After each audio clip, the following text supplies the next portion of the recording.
Hello everyone. I hope you all are doing well today. And today we are going to discuss a very interesting article written by Heidi Grant, who is a social psychologist, and also she is an associate director at Motivation Science Center at Columbia Business School. Now, the topic of this article, as you can see on the screen, is 9 things that successful people do differently. So let's get started. Now, we all want to become successful in life, right? In our personal life, in our professional life, especially. So, Heidi Grant, in this article, because she is a psychologist, a renowned one, has identified few traits and characteristics, peculiarities in successful people that they do differently, and is one of the reason or a major reason for success in their professional lives and also personal lives. So the very first thing is get specific. Now, what we mean by get specific, for instance, for example, hypothetically, if I want to lose weight, and if I make a statement that, oh, I'm going to lose some weight in next 6 months or next 3 months, that is a very vague statement, and it is not at all specific, right? It's just, okay, I want to lose weight, but what is the target, and how much amount of weight that I want to reduce? So be specific that I want to reduce 5 pounds, 5 kgs of weight in next 3 months, and that is being get specific, be it in your personal life or professional life. If in your profession, be specific of the task, targets, responsibility areas that you are giving, delegating the work to your colleagues in your profession, setting a sales target for yourself and your team, lots and lots of things. Be specific, get specific. The second point that she has mentioned is that seize the moment to act on your goals. Now, when we talk about seizing the moment to act on our goals, is that, okay, sometimes, we say that, okay, I want to lose 5 kgs of weight in next 3 months, but oh, I'm not getting some time to do it, I'm so busy. I work 10 to 12 hours a day in my office, then I come home and I do some household chores, I spend time with my family, so I'm not getting time. I do want to lose weight, and I am specific about it that I want to lose 5 kgs of weight in next 3 months, but I'm just not getting time. But is that a reality? It's not possible that I might not be getting even a single minute of time to do some physical exercise activity. We need to seize the moment. I can perhaps blend it into a lifestyle. If I'm talking to someone on a call, I can seize the moment and start walking for that 10 minutes that I'm on the call. So I'm getting that 10 minutes of physical exercise by walking while I'm on the phone.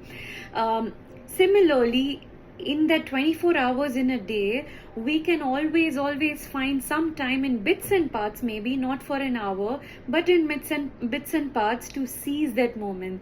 So always, even when it comes to your time management, task management, your professional work, always seize the moment and do those little things that you feel that those are less important, and you are not getting time to do those things and you're procrastinating on it. Just seize the moment and find the time in bits and parts to complete those tasks. The third thing that she has mentioned in this article is know exactly how far you have left to go. If I've set the target that I want to lose 5 kgs in next 3 months, then I must know that how far am I to reach that target. If it's already a month passed by that and there are 2 months left, then how much more I have to work hard to push myself to reach that target. If I've made the daily target of walking 10,000 steps a day, then I should know that how far I am on everyday basis. That today, okay, I've have walked maybe for 6,000 steps that I have taken so far in like 9 hours or 10 hours that I've spent in my day, but I still have 4,000 more steps to go. So always know how far you still have to reach. The next point is be a realist optimist. Sometimes we become so optimist that we do not set targets on a realistic basis. For example, if my weight might be 100 or 120 pounds, and if I make a target, I want to reduce 40 kgs in next 3 months. Now, it is a very inspiring target if I can achieve that, and there are lots of people who have been able to set that example for many, many people, and that's very admirable. But it is maybe not realistic for a whole lot of people. It is very subjective, and it also requires a lot of willpower as well.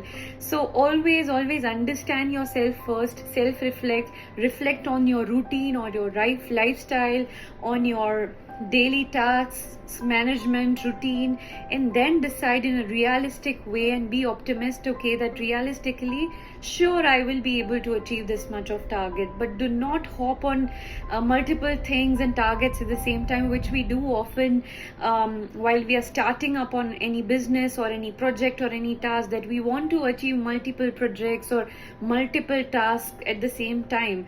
One needs to understand that success doesn't come to us overnight. We need to work hard for it, and for that we need to have patience, and we need to understand and set realistic goals, but optimally.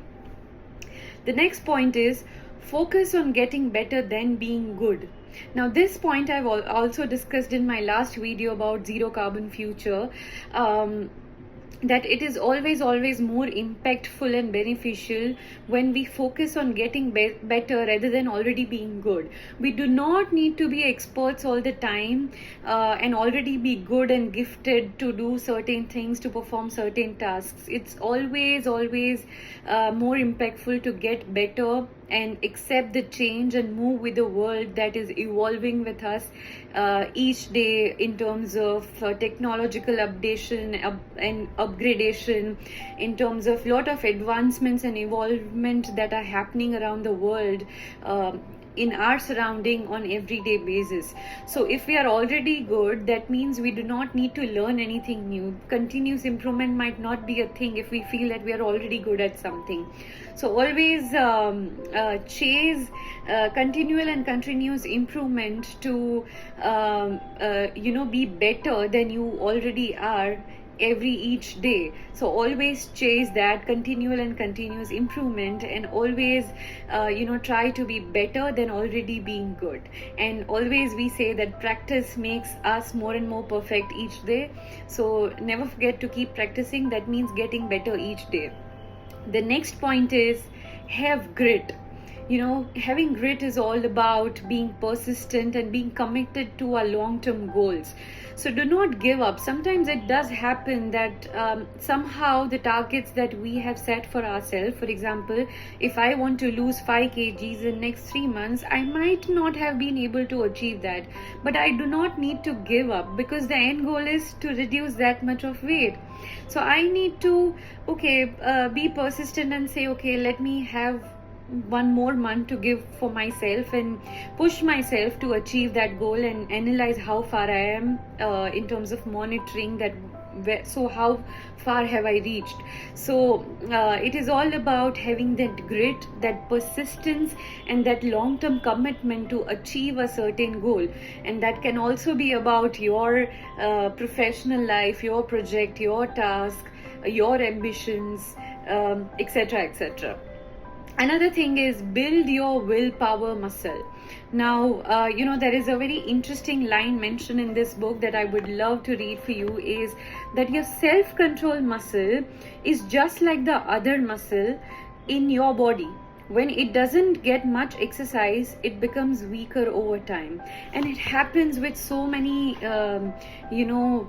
things that be it about willpower, self-control, anger management, our emotions, our behavior.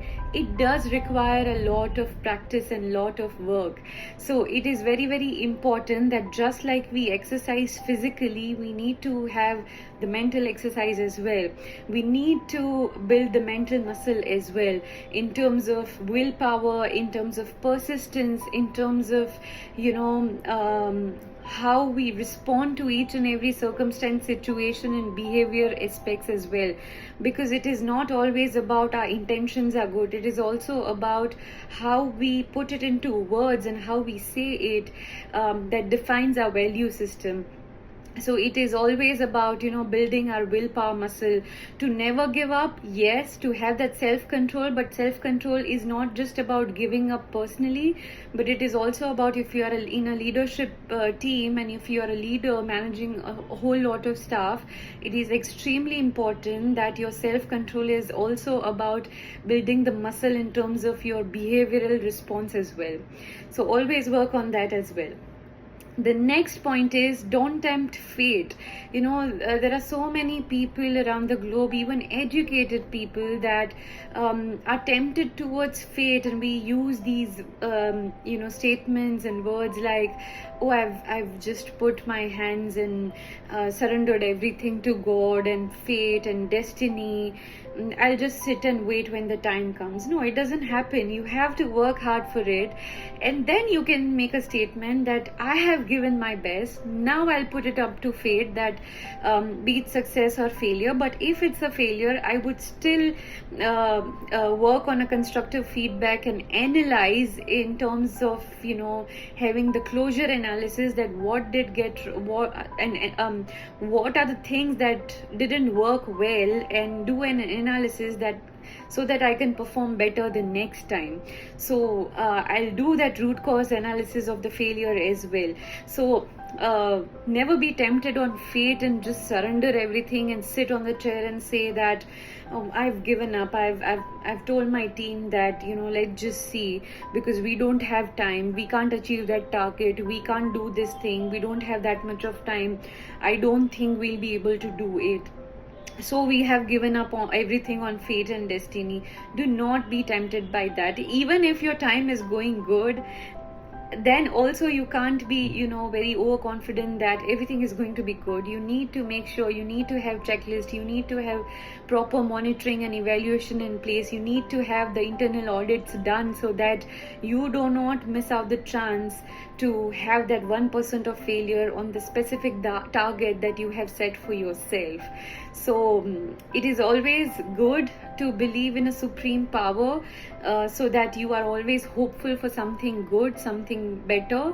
But there is a saying that luck never works without a hard work.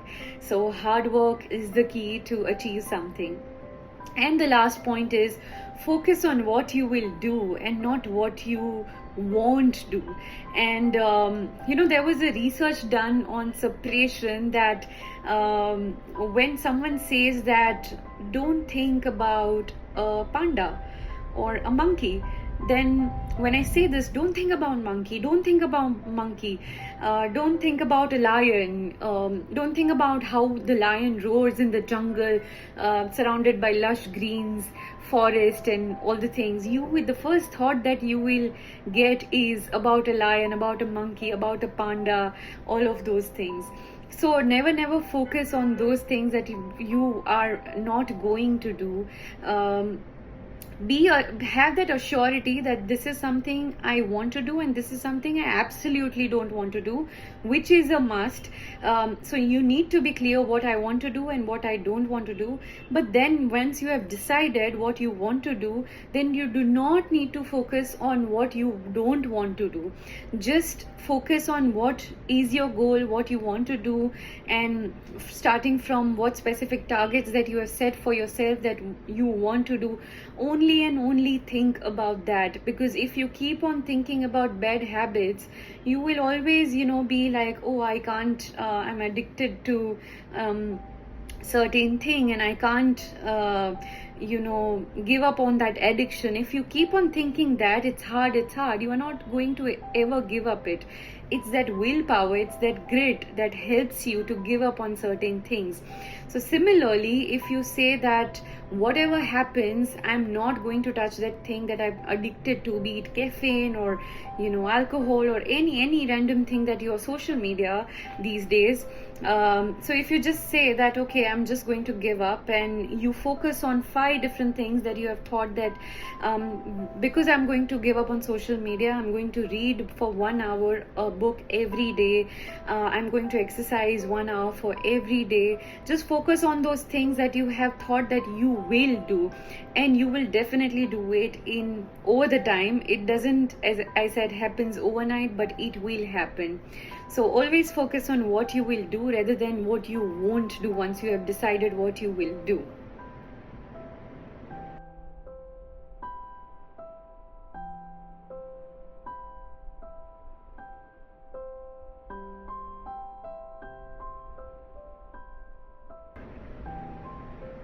So that's it for today's article. I hope you learned something out of it, and stay tuned for many such stories, articles, case studies related to management.